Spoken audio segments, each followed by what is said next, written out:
Bernie Sanders, of course, is calling for a political revolution, but the best way to sell that vision to the American people might be found in U.S. history. Professor Harvey Kaye argues that Bernie's movement has a deep link to FDR's style of radicalism and that he should be making that connection more central to the campaign. He's written about America's radical traditions in his book, Take a Hold of Our History, Make America Radical Again. He's a professor of democracy at the University of Wisconsin, Green Bay. He joins us now via Skype. Professor Kaye, it's great to see you.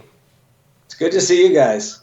Absolutely. So, I think, Harvey, you tweeted out our post-mortem of the Bernie Sanders campaign. It seemed to be something you agree with, and we talked a little bit about your thesis there, that much of what needs to be talked about in terms of a progressive economic movement should be rooted in the American tradition, and that is perhaps where the Sanders campaign went awry. Maybe just talk a little bit about that.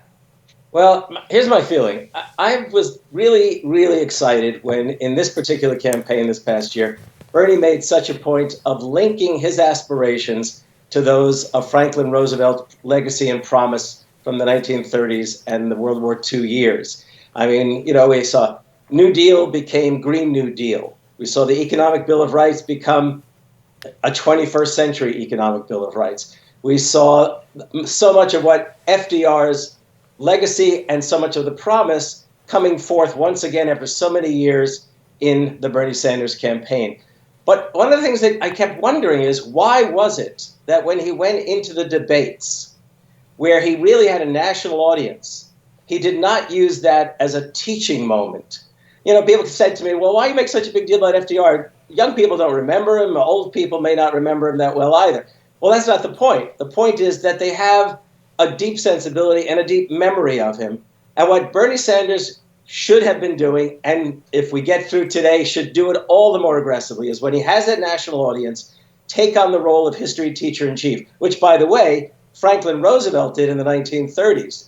He became the history teacher-in-chief. He reminded them of the struggles of the past in order to empower them. And especially in the debates, he could have said to the moderators, I have a more important question to ask. How can it be, as I stand here with these other candidates, that they are so willing to turn their backs on the greatest tradition of the Democratic Party and the promise and legacy of the greatest president of the 20th century and the leader of the Democratic Party that we all love? They turn their backs on it. It's time for us to decide, are we Democrats or are we lukewarm Republicans? Yeah, I think that's very well said. Sagar and I both went to the speech that he gave here, trying to lay out that grounding of democratic socialism, connect it to that American tradition. But you're right, it never sort of broke through in terms of the highest profile campaign communications. That speech wasn't covered extensively. He didn't use that framing on the debate stage or in interviews. It seems like his rhetorical inclination has instead been to push back on the idea that his ideas are radical, which isn't a bad approach either. He says, look, what's radical about everyone having health care? What's radical about people having a living wage? It seems like what you're arguing for instead is say, look, it's radical. America's radical. We have a long tradition of radicalism and grounded in that FDR time in particular.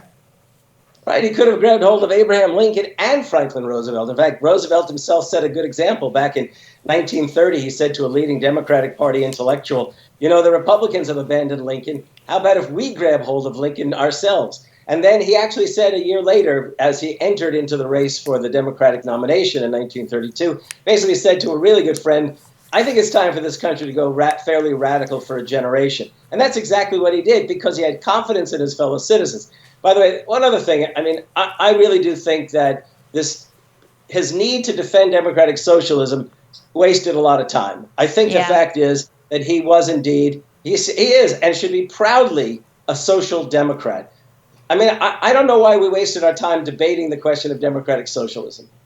Yeah, it's interesting, Harvey. I even noticed this yesterday in this Fox News town hall. Fox asked him about, Venezuela. He said, no, I want it to be more like Denmark or like these Nordic countries. And again, I was like, why always use the Nordic example and not, again, root it in American tradition? I think this has been his fundamental problem from the very beginning. And I actually wonder, as somebody on the left, and I have to push back a bit on this, is it intrinsic to the modern left That's just how it's going to be at this point, which is that even talking in any sort of American nationalistic language is viewed as racist, as a dog whistle, or whatever. And that's why it leads people down the path of talking about things that are of our tradition that they won't even want to mention it.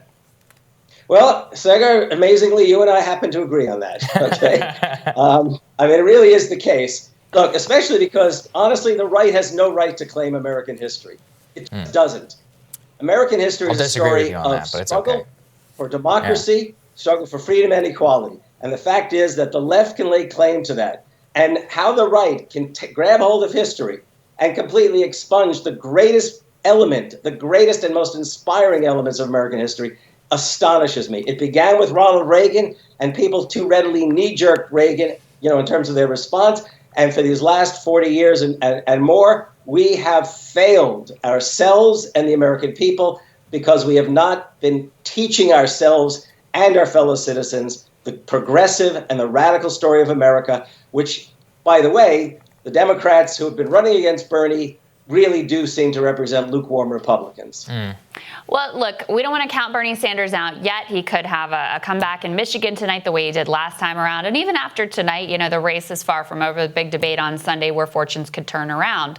But as the left looks forward past beyond Bernie Sanders, whether he's out of the race here and isn't the Democratic nominee, or whether he ends up serving 4 years in the White House, what advice or guidance would you have for leaders of the left, for rank and file members of the left, in terms of how to position themselves for power moving forward?